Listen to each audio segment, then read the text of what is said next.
Captain Veltar's forearms moved quickly across the control panels of the Harmony's Dream. Red warning lights flashed everywhere on the bridge. The massive colony ship shook as another blast hit its shields. Through the view screen, he could see the dark shapes of hegemony warships closing in like hungry sharks. Shield power down to 30%, reported his second-in-command, a young Zephyrian named Kess. Her compound eyes reflected the red emergency lights as she worked at her station. Main engines are completely dead. We're sitting ducks out here. Veltar clicked his mandibles in frustration. The Harmony's Dream carried 50,000 Zephyrians, families with children, artists and teachers, scientists and farmers, all seeking a new home on the colony world of New Garden. They were peaceful people who had never hurt anyone. The hegemony didn't care. Sir, they're broadcasting a surrender demand, Kess said. Her voice shook with fear. Veltar had heard those demands before. The hegemony called it pacification. They would take the strongest Zephyrians as slaves. The rest would be killed or left to die slowly. Children would be raised as servants, forgetting their own culture. It was genocide with fancy words. Another blast rocked the ship. This time the lights flickered and went out for several seconds. When they came back on, alarms were screaming from every section. Hull breach on deck 15, someone shouted. Emergency bulkheads are holding, but barely. What about the escape pods? Veltar asked, though he already knew the answer. Not enough for everyone, Kess replied quietly. Maybe 10,000 people at most. And the hegemony would just hunt them down anyway. Veltar stared at the enemy ships on his screen. 12 massive dreadnoughts, each one bigger than his colony ship. Dozens of smaller vessels surrounded them like a net. The hegemony commander was taking no chances. This wasn't a battle. It was an execution. Sir, called out Lindar from the communication station. I'm picking up more hegemony ships jumping in. They're really making sure we can't escape. The captain felt something cold in his stomach. Not fear for himself, but for all the innocent people on his ship. The children in the education pods. The elderly in the medical base. The families who had dreamed of seeing New Garden's twin sons. Can we still send messages? He asked. Lindar checked his equipment. The main communication array is damaged, but the emergency transmitter is still working. Barely. Range is very limited, though. What about the quantum beacon? It's functional, but we only have enough power for one transmission. Maybe two if we're lucky. Veltar made his decision. Send out a distress call on all frequencies. Include our position, our situation, and... He paused. Include everything about our people. Our history, our culture, our art, everything. Kess looked at him with all four eyes wide. Sir, that's our entire cultural database. It will take all our remaining power. If we're going to die, at least someone should know we existed, Veltar said simply. Maybe someone out there will remember the Zephyrians. The ship shook again. This time the blast was different, sharper, more focused. Boarding pods, Lindar announced. They're attaching to our hull. Multiple points. How long before they breach? Veltar asked. 10 minutes. Maybe 15. Veltar nodded to Lindar. Send the message now. Everything we have. Lindar's hands flew over his controls. Message broadcasting on all channels. Emergency beacon activated. Transmitting cultural database now. The bridge grew quiet except for the hum of the transmitter and the distant sounds of the hegemony forces cutting through their hull. Everyone knew they were sending their last words into the void, hoping against hope that someone would hear. The distress message was simple. This is Captain Veltar of the Zephyrian colony ship Harmony's Dream. We are under attack by hegemony forces. 50,000 civilians on board. Request immediate assistance. Coordinates follow. If no help comes, please remember us. Along with the message went everything that made the Zephyrians who they were. Their beautiful music that sounded like wind chimes in a gentle breeze. Their poetry about dancing with the stars. Their philosophy of harmony with all living things. Their children's stories about brave explorers and kind heroes. Message sent, Lindar reported. It's out there, sir. Any response? Veltar asked, though he knew it was too soon. Nothing yet, but the message will keep repeating until our power runs out. A new alarm started blaring. They're through the first hull layer, Kess announced. Internal security is reporting combat on decks 12 and 13. Veltar could hear the sounds of fighting now. Energy weapons firing. People screaming. The hegemony soldiers were known for their cruelty. They would make this slow and painful. Sir, should we destroy the ship? Asked Kess quietly. Quick death for everyone instead of what they'll do to us? Veltar thought about it. It would be merciful, but it would also mean the end of their people forever. At least while they lived, there was hope. No, he said. We fight. We protect as many people as we can for as long as we can. Someone might hear our message. Sir, with respect, we're in empty space. The nearest civilized system is weeks away, even for a fast ship. Then we pray to whatever gods are listening that someone closer hears us, Veltar replied. The fighting was getting closer. Through the security cameras, they could see hegemony soldiers in their black armor, moving through the corridors. Some Zephyrians tried to fight back with tools and improvised weapons, but it was hopeless. The invaders had military gear and no mercy. Still transmitting, Lindar said. The message is going out on all frequencies, including some I've never seen before. Emergency channels, military bands, even old commercial frequencies. Good. Cast the net as wide as possible. Suddenly, explosions echoed from just outside the bridge. They've reached this deck, Kess said. 3 minutes, maybe less. Veltar stood up from his captain's chair. He was a peaceful being by nature, but he would not let these monsters take his bridge without a fight. Around him, his crew was doing the same. They had no weapons except their tools, but they had courage. The bridge doors exploded inward in a shower of sparks and metal. Black armored figures poured through the smoking gap. Their weapons glowed with deadly energy. Surrender. The lead soldier barked in heavily accented standard Galactic. You resist, you die slow. Veltar stepped forward, his forearms spread wide. I am Captain Veltar. These are my crew. We are peaceful beings. We have families and children on this ship. Please show mercy. The soldier laughed. It was an ugly sound. Mercy? Your species is weak. Weak species serve strong species. That is hegemony way. And if we refuse, then you learn what happens to weak species who think they equal to strong. The soldier raised his weapon toward Veltar. In that moment, the captain thought about his message flying through space. Maybe it would reach someone. Maybe someone out there still believed that the weak deserved protection from the strong. Maybe someone would come. The weapon fired, and Captain Veltar's world went dark. But far away, in a part of space that most beings feared to enter, his message was being received by creatures that the galaxy had spent centuries trying to forget. The Deathworlders had heard the call. Admiral Sarah Chen was drinking her morning coffee when the alarm started screaming. She set down her mug and walked quickly to the bridge of the Indomitable. The massive human battleship was currently stationed at the edge of the quarantine zone, keeping watch over the borders that the galaxy had drawn around them. Report, she said as she took her command chair. Emergency transmission, Admiral, said Lieutenant Torres from the communication station. Distress call from a species called the Zephyrians. They're under attack by hegemony forces. Sarah frowned. Play it. The bridge speakers filled with the desperate voice of Captain Veltar. His words were simple but powerful. 50,000 innocent people. Genocide in progress. A plea for help from anyone who might be listening. How far? Sarah asked.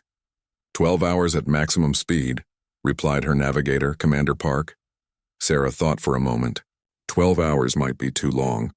The hegemony was efficient when it came to killing. But something else caught her attention.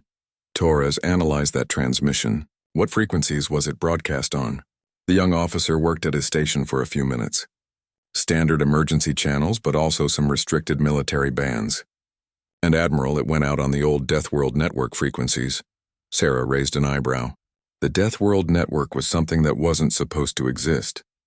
It was an old system of hidden communication channels that connected all the quarantine species. Officially, the various Deathworld civilizations had no contact with each other. Unofficially, they shared information, trade, and sometimes coordinated responses to threats. Are we the only ones who received it? No, ma'am. I'm picking up activity on multiple Deathworld channels. Looks like everyone heard it. As if to confirm Torres's words, the main screen lit up with incoming messages. The first was from War Chief Gektar of the Thrakhai Empire. His reptilian face filled the screen, scarred from countless battles. Admiral Chen, he growled in his deep voice, I assume you heard the plea from these Zephyrians. I did. Are you planning to respond? My fleet is already moving. The hegemony has been a thorn in our side for too long. This gives us reason to remove that thorn. Before Sarah could respond, another window opened. This one showed the crystalline form of Shardsinger Kayla of the Cathara Collective. Her body was made of living crystal that shifted colors as she spoke. "The Zephyrian's pain echoes across dimensions," she said in her musical voice. "The Cathara will answer their call." More windows opened. Commander Deepstrike of the Void Hunters, his massive form barely fitting in his ship's bridge, Shadow Walker Prime of the Umbrals, visible only as a vague darkness with glowing eyes. Even the mysterious Thought Weavers were responding, their psychic message arriving as images and emotions rather than words. Sarah had never seen anything like this. The Deathworld species rarely worked together. They were too different, too independent, too proud, but something about the Zephyrian's message had touched them all. "Admiral," said Commander Park quietly, "if all these fleets converge on the same point, the hegemony is going to notice. They might call in reinforcements. Or they might kill the Zephyrians faster to deny us our objective," added Torres. Sarah nodded. This was the problem with a rescue mission involving multiple fleets. Too many ships might cause the enemy to panic and eliminate their prisoners before help arrived. "All fleet commanders," she broadcast. "We need coordination. War Chief Gektar, you have the fastest ships. How soon can you reach the target?" 6 hours, the Thrakai replied. "But my forces are built for direct combat, not rescue operations." "The Cathara can fold space," Shardsinger Kayla added. "We could arrive in 4 hours, but our ships are not heavily armed." Commander Deepstrike's voice was like grinding metal. "Void hunters travel between dimensions. We could be there in 2 hours. But we hunt, not save," Sarah saw the solution. "Here's what we do. Deepstrike, your hunters scout ahead and report on the situation. Kala, your people create escape routes for the Zephyrian civilians. Gektar, your fleet provides the main assault force. The rest of us arrive together to finish what you start." "And what of command structure?" asked War Chief Gektar. "Who leads this alliance?" It was a good question. Each species had their own way of fighting. The Thrakai preferred direct assault. The Void Hunters used stealth and terror. The Cathara fought by bending reality itself. Trying to coordinate all of them would be like herding cats. Shared command, Sarah decided. Each fleet handles what they do best. We coordinate through the network, but no one takes orders from anyone else. Shadow Walker Prime's dark form shifted. The Umbrals agree. We work in shadow while others fight in light. The Thought Weavers will coordinate communications, came the psychic message. All thoughts will be shared instantly. Sarah felt a strange mixture of fear and excitement. She was about to lead humanity into battle alongside some of the most dangerous species in the galaxy, species that most civilizations had nightmares about. But she had read the Zephyrians' cultural database that came with their distress call. They were artists and philosophers, peaceful beings who saw beauty in everything. They didn't deserve what the hegemony was doing to them. "All units begin immediate deployment," she ordered. "Remember, the goal is rescue, not conquest. We save the Zephyrians and send a message to the hegemony that their reign of terror has limits." As the various fleets began moving, Sarah walked to the observation window of her bridge. Space around the human fleet was already changing. The Thrakai ships looked like flying volcanoes, their hulls glowing red-hot from their internal fusion cores. Cathara vessels shifted in and out of phase, appearing as ghostly crystalline shapes one moment and solid matter the next. The Void Hunters didn't use ships in the traditional sense. They rode creatures that lived in the space between dimensions. Massive beings that looked like a cross between whales and nightmares. The Umbrals simply vanished, their shadow ships becoming invisible to most sensors. "Admiral," said Torres, "I'm getting reports from our intelligence network. The hegemony has 12 dreadnoughts at the target location, standard escort fleet. They think they're dealing with helpless civilians." "They're about to learn different," Sarah said grimly. "Ma'am, with respect, are we sure about this? Working with all these species?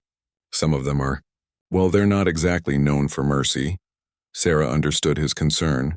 The galaxy feared Deathworld species for good reason. They were violent, unpredictable, and incredibly dangerous. But she had also studied them for years.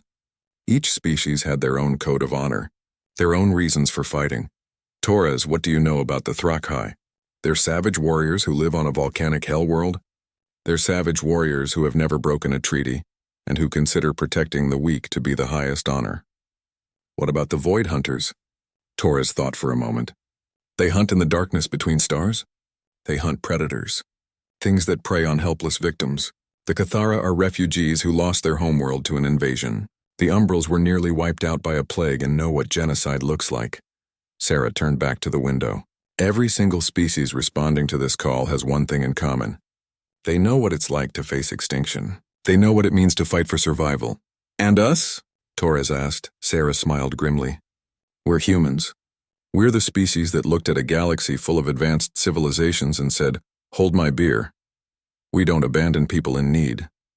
The fleet continued to move through space, picking up speed as they headed toward the coordinates in the Zephyrian distress call. Behind them, the quarantine zone barriers fell silent for the first time in centuries.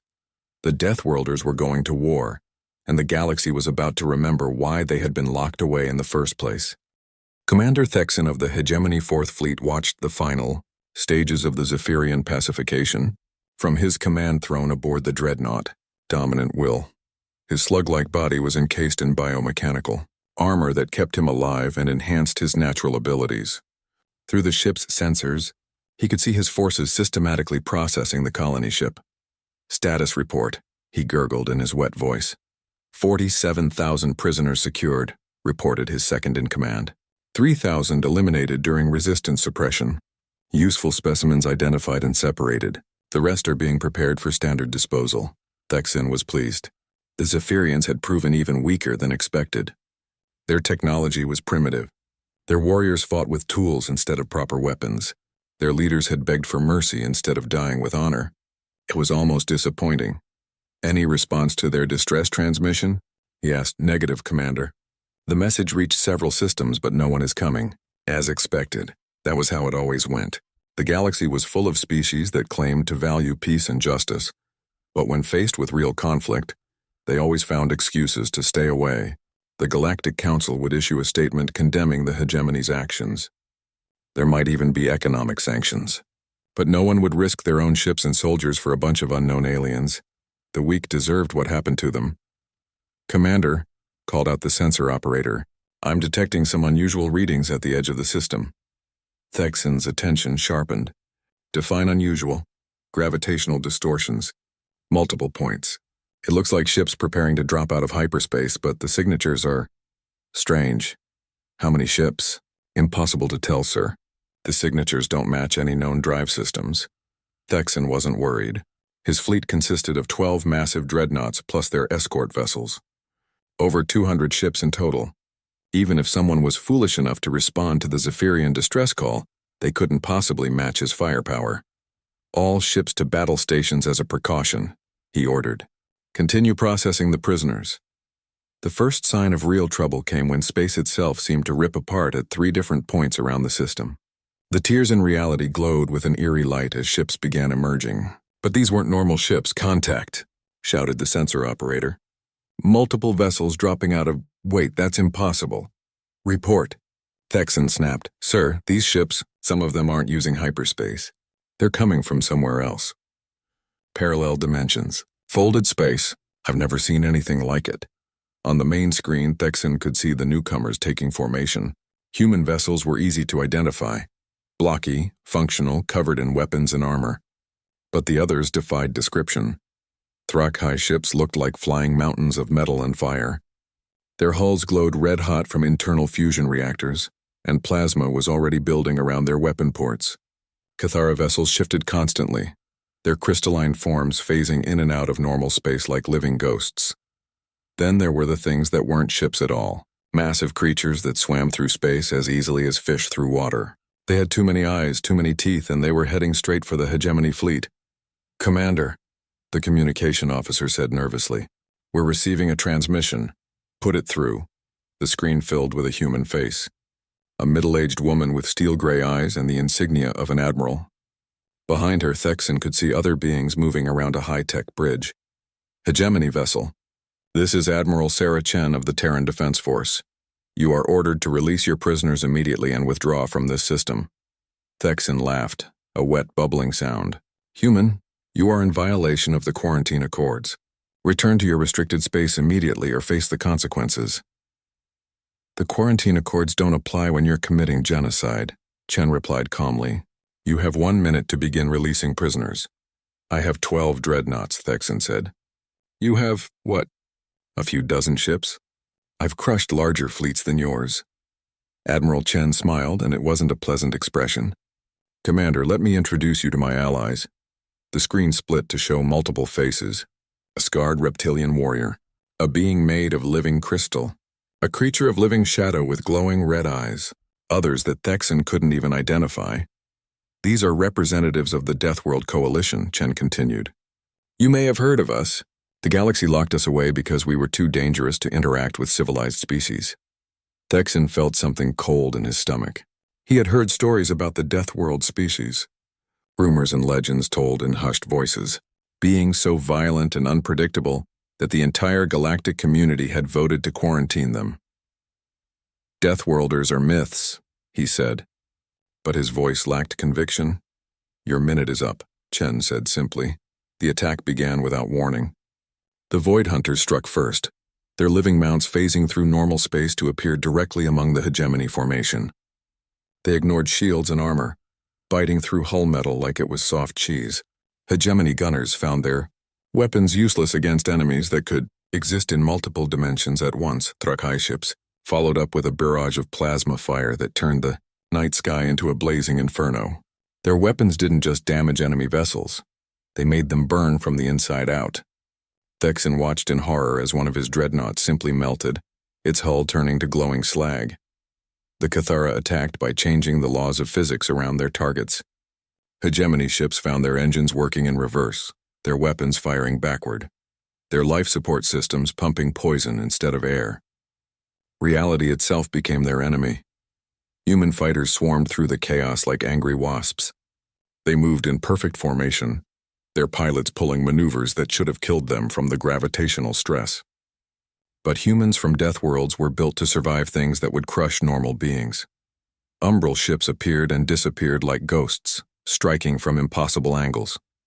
They fired weapons that seemed to eat light itself, leaving expanding zones of absolute darkness that swallowed everything they touched. All ships, return fire! Destroy them! Thexan screamed into his communicator. His fleet tried to respond, but they were fighting an enemy unlike anything in their experience. How do you target something that exists in 7 dimensions at once? How do you defend against creatures that treat vacuum like water and feed on radiation? The battle became a slaughter. Hegemony vessels that had conquered dozens of worlds were torn apart like children's toys. The great dreadnoughts that could level cities were hunted down and destroyed one by one. Sir, his tactical officer shouted over the sounds of weapons fire and hull breaches. The enemy is boarding our ships. That's impossible. We're still in space. The creatures, sir. They're coming through the hull. Our soldiers are reporting contacts inside the ship. Thexan could hear fighting in the corridors outside his bridge. Energy weapons firing, his soldiers screaming, but mixed in with the familiar sounds of hegemony weapons were others. Roars that sounded like earthquakes, the whisper of steel cutting through armor, strange harmonics that made his skull ache. Commander, the sensor operator's voice was pure panic now. We've lost 8 dreadnoughts. The escorts are gone. We're the only ones left. Through the bridge windows, Thexan could see the wreckage of his fleet drifting in space. Ships that had served the hegemony for centuries were now twisted metal and floating debris, and moving through that debris came the attackers. He could see human soldiers in their powered armor, walking on the outside of disabled ships like they were taking a casual stroll. Truck-high warriors with weapons that burned like miniature suns. Cathara beings that looked like living diamonds cutting through hull metal with their bare hands. Open communication to the enemy, he ordered. Admiral Chen appeared on his screen again. Behind her, he could see representatives of the other species watching him, with expressions ranging from contempt to hunger. I surrender, Thexan said. My fleet surrenders. Surrender? Chen asked. Like the Zephyrians tried to surrender to you? We will release the prisoners. All of them. You already killed 3,000 of them, growled the Truck-high commander. Honor demands payment. The survivors will need medical treatment, added the Cathara representative, and psychological care, and transport to safety. Chen leaned forward. Here's what's going to happen, Commander. You and your remaining crew are going to help us rescue every single Zephyrian still alive. You're going to provide medical supplies and support, and then you're going to take a message back to your hegemony leaders. What message? Chen's smile was like winter ice. Tell them that the Deathworlders are no longer content to stay in quarantine. Tell them that genocide has consequences, Tell them that the next time they attack innocent civilians, we'll come for them again. The bridge door exploded inward, and human Marines poured in. They moved like nothing Thexan had ever seen. Fluid, precise, deadly. Their armor was covered in scratches and scorch marks, but they showed no sign of fatigue. One of them, a sergeant by his markings, approached Thexan's command throne. Sir, Commander Deepstrike reports that all surviving Zephyrians have been secured. They're requesting immediate medical assistance. Captain Veltar slowly opened his compound eyes. Everything hurt and the lighting was wrong. Instead of the red emergency lights of his dying ship, he saw the soft white illumination of a medical bay. He tried to sit up, but gentle hands pushed him back down. Easy there, said a voice in accented standard Galactic. You've been unconscious for 6 hours. You need to rest. Veltar turned his head and saw a human woman in medical scrubs. Her name tag read Dr. Martinez. She was checking readings on a device that monitored his vital signs. My ship, he whispered. My people. Are they safe? Dr. Martinez said immediately. Most of them, anyway. We're treating the wounded and getting everyone fed and settled. You're on the hospital ship Mercy's Hand. Veltar's mind struggled to process this information. Hospital ship? But the hegemony. They were boarding us. They had 12 dreadnoughts. Had is the right word, said another voice. Veltar looked over to see Admiral Chen approaching his medical bed. The human commander looked tired but satisfied. Your distress call reached us, she explained. We came as fast as we could. I'm sorry we weren't faster. We lost some good people because of the delay. You came, Veltar said, still not quite believing it. But how? The hegemony had overwhelming force. They should have detected your approach and they detected us, Admiral Chen confirmed. Didn't help them much. Through the medical bay windows, Veltar could see space outside. Where his memory showed him hegemony dreadnoughts, he now saw the strangest collection of ships he'd ever witnessed. Some looked like traditional spacecraft. Others defied description, and floating between them were the twisted remains of what had once been a mighty fleet. I don't understand. What are you? Admiral Chen pulled up a chair beside his bed. We're what the galaxy calls Deathworlders, species from worlds so dangerous that most civilizations can't survive there.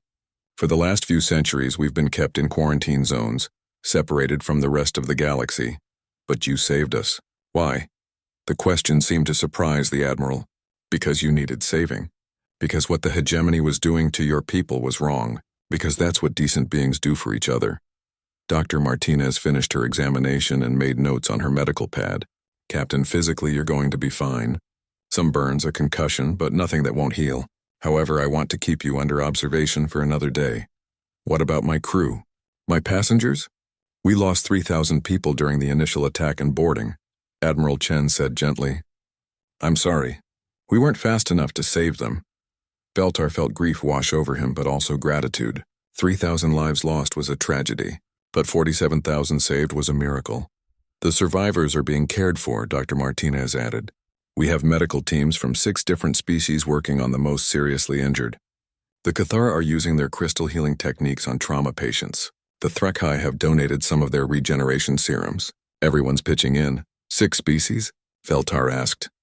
The Deathworld Coalition, Admiral Chen explained. Humans, Threkhai, Cathara, Void Hunters, Umbrals, and Thought Weavers. We don't usually work together, but your situation was special. A new voice interrupted them. Admiral Chen, the captain is awake. Good. Veltar looked toward the door and felt his heart skip a beat. Standing there was a Threkhai warrior, 8 feet tall and covered in natural armor plating. Scars from countless battles crossed his reptilian features. This was the sort of being that featured in Zephyrian nightmares, but he was carrying a tray of food. I am War Chief Gektar, the warrior said, approaching the bed. I brought nutrition suitable for your species. Our medical databases indicate you require specific minerals and proteins. He set the tray down carefully, his massive clawed hands gentle despite their obvious power. The food was perfectly prepared Zephyrian cuisine, grain cakes with mineral supplements, protein broths, and even some of their traditional comfort foods. You cooked for me? Veltar asked in amazement. Gektar's scarred face showed what might have been embarrassment. A warrior protects those who cannot protect themselves. This includes ensuring proper nutrition during recovery. As the Threkhai left, another figure entered, This one was made of living crystal that shifted through different colors as it moved. Shard singer Kayla of the Cathara. Captain Veltar, she said in her musical voice. Your people's pain resonated across dimensional barriers. We felt their fear and sorrow. We could not ignore such suffering. She placed one crystalline hand on his arm. Immediately, Veltar felt his remaining pain fade away. His burns began to heal visibly and his thoughts became clearer. Why? He asked again. Your species could have ignored our call. You could have stayed safe in your quarantine zones. Safety purchased with the suffering of others is not true safety, Kayla replied. The Cathara learned this when our homeworld was consumed. If others had acted then, perhaps our people would not be scattered across the stars.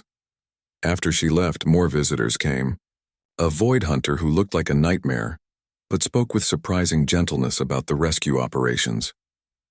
An umbral who existed mostly as shadow, but had helped evacuate children from damaged sections of the colony ship.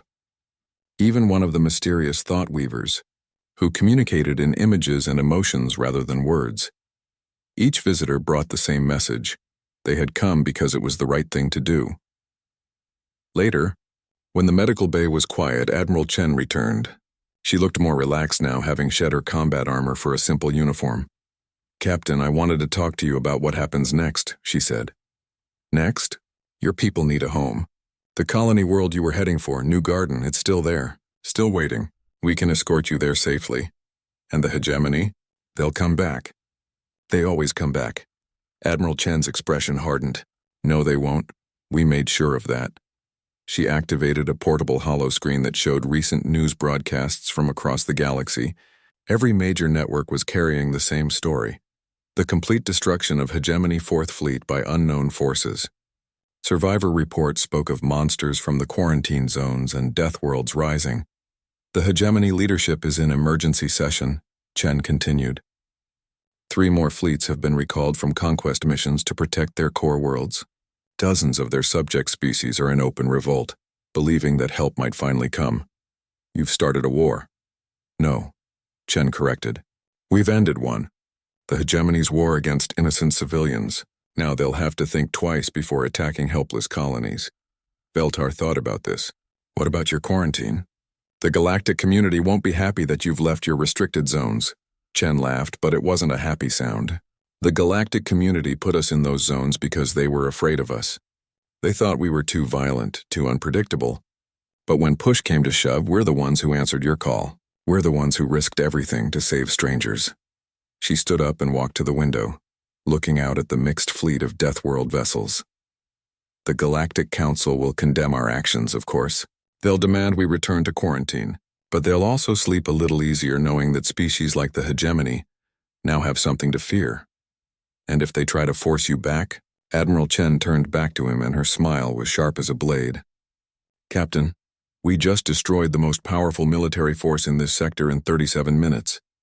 We did it to save people we'd never met, whose existence we learned about 6 hours earlier. What do you think we'd do to protect ourselves?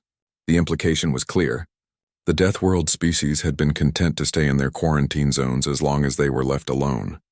But they had just proven they could project power anywhere in the galaxy when they chose to. The old balance of power was gone forever. There's something else, Chen continued.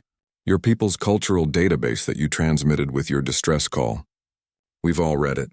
Your art, your music, your philosophy of harmony and peace. It's beautiful. Thank you. We'd like to learn more. All of us would. The Thrukai are fascinated by your concepts of honor through protection, rather than conquest. The Cathara want to study your harmonic arts. Even the Void Hunters are intrigued by your exploration songs. Veltar felt something shift in his chest. Not just gratitude, but hope. You want cultural exchange? More than that, Chen said. We want alliance. Formal treaties. Trade agreements. Mutual defense pacts. Not just with the Zephyrians, but with any species that shares our values. What values are those? That the strong protect the weak. That diversity makes us stronger. That everyone deserves the chance to live free among the stars. Chen's voice grew stronger as she spoke. The galaxy has been ruled by fear for too long. Fear of the hegemony, fear of conquest, fear of us. She gestured toward the window and the incredible fleet beyond. Maybe it's time to rule by hope instead. As Veltar drifted back to sleep, He thought about those words. His people had sent out a desperate message expecting to die unknown and unremembered. Instead, they had awakened something that might change the galaxy forever. The monsters had turned out to be heroes, and the heroes were offering friendship to anyone brave enough to accept it. 3 months after the rescue of the Harmony's dream, the galaxy was a very different place. The news had spread faster than light itself, carried by quantum communicators, trade networks, and simple word of mouth. The impossible had happened. The Deathworld species had united, and they had done it not for conquest, but for protection. Ambassador Veltar stood in the main conference room of Unity Station, looking out at something that would have been unthinkable just months ago. The massive space station had been built in record time through the combined efforts of 7 different species. Human engineers worked alongside Thrakai metallurgists. Cathara crystal shapers collaborated with umbral shadow architects. Even the mysterious thought weavers had contributed, creating communication systems that could translate not just words but emotions and concepts. The station existed at the intersection of several major trade routes. But more importantly, it sat at the edge of what had once been the quarantine zone. It was a symbol of change, a place where the feared Deathworld species could meet with the rest of the galaxy as equals. Today was the formal signing of the Deathworld Compact, the treaty that would establish the new alliance. Representatives from dozens of species had come to witness the event. Some came as potential allies, others came as observers. A few came as barely disguised spies for their governments. Nervous? Asked Admiral Chen, approaching from behind. Veltar turned and smiled. In the months since the rescue, he had gotten to know the human admiral well. She had become not just an ally, but a friend. Excited, he corrected. My people have been working on colony ships for generations, dreaming of finding new worlds. Now we're dreaming of something bigger, a community of species that choose cooperation over conquest. Through the observation windows, they could see ships arriving from across the galaxy, the sleek vessels of the Centauri Republic, coming to sign trade agreements.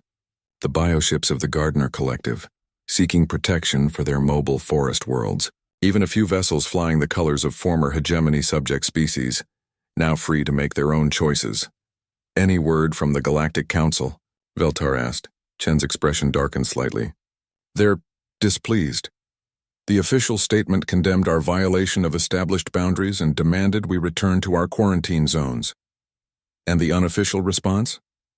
3 council species have sent secret ambassadors asking for protection from hegemony retaliation. 2 others want to purchase Deathworld military technology, and the Ethereal Consortium has quietly moved their trade routes to avoid systems with hegemony presence. They walked together toward the main conference hall, passing through corridors filled with beings that represented the new order. A group of young Zephyrians were learning combat techniques from a Thrakai instructor, not for war but for self-defense. Cathara artisans were teaching human children how to shape crystal into beautiful sculptures that sang when touched by light. Void Hunter cubs played with umbral shadowlings in a specially designed playground that existed in multiple dimensions simultaneously. It's working, Veltar said, watching the interactions. The cultural exchange, the cooperation. It's actually working. Better than anyone expected, Chen agreed. The Thrakai honor codes mesh surprisingly well with human military traditions. The Cathara dimensional sciences are revolutionizing our understanding of physics. Even the Void Hunters are teaching us new ways to explore the spaces between stars. They entered the main hall, where representatives from the original 6 Deathworld species were taking their places at a circular table. War Chief Gektar wore ceremonial armor polished to mirror brightness. Shardsinger Kayla's crystalline form was cycling through colors that represented joy and hope. Commander Deepstrike had somehow squeezed his massive frame into a formal chair. Shadowwalker Prime existed as a vague darkness that occasionally sparkled with silver light. The Thoughtweaver representative communicated through a series of floating symbols that translated their psychic thoughts. Surrounding the main table were hundreds of other delegates, species that had suffered under hegemony rule, peaceful civilizations that had lived in fear of conquest, even a few representatives from worlds that had never had contact with any interstellar government. Before we begin the formal ceremony, Admiral Chen announced, I want to read something. She activated a holographic display that showed text in dozens of different languages and symbol systems. This is the preamble to the Deathworld Compact, she said. but it was originally written by Captain Veltar of the Zephyrians, and it reflects the values that brought us all together. The text scrolled slowly, allowing the translators to catch up. We, the species of the Deathworld Compact, believe that diversity is strength, that cooperation overcomes conquest, and that the strong exist to protect the weak. We reject the idea that might makes right, and instead embrace the principle that right makes might. We welcome all beings who share these values regardless of their origin, their appearance, or their past.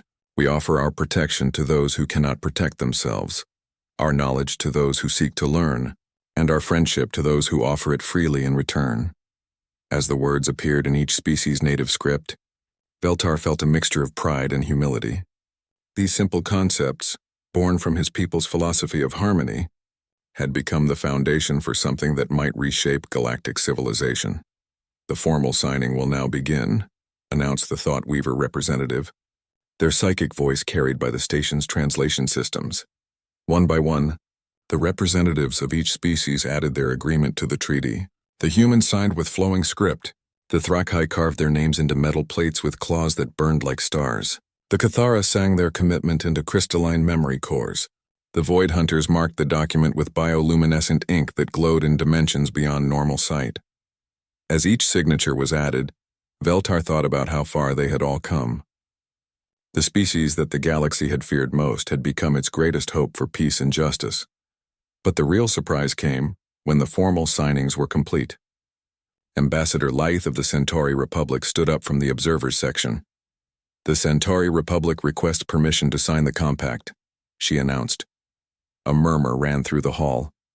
The Centauri were one of the oldest and most respected civilizations in the galaxy. Their decision to join would legitimize the compact in the eyes of many other species. Admiral Chen looked to her fellow Deathworld representatives. After a moment of silent communication, she nodded. The Centauri Republic is welcome to join us, she said formally. Ambassador Lythe approached the table and signed with a flourish. Behind her, other observers were beginning to stand up. The Merchant Guild wanted in. The Free Traders Association was interested. Even some individual worlds that had broken away from larger governments were asking to be included.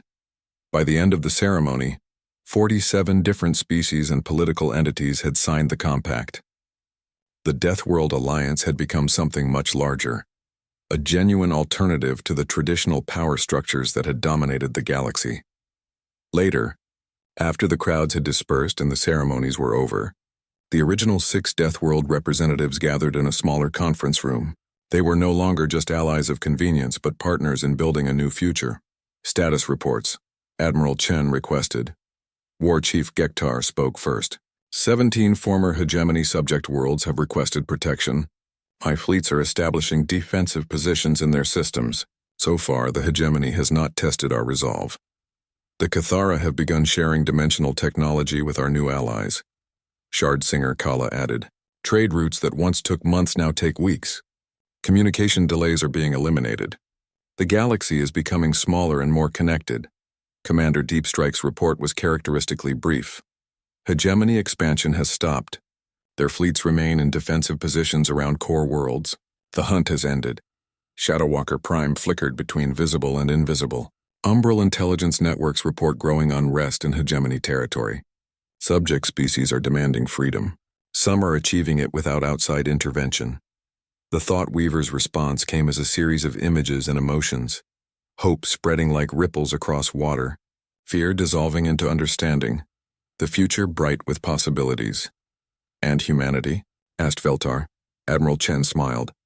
We're doing what humans do best, adapting, learning, making friends with everyone we meet. Her expression grew more serious. But we're also preparing. The hegemony isn't finished, and there are other threats out there. Species that rule through fear and oppression don't give up easily. Let them come, rumbled Gektar.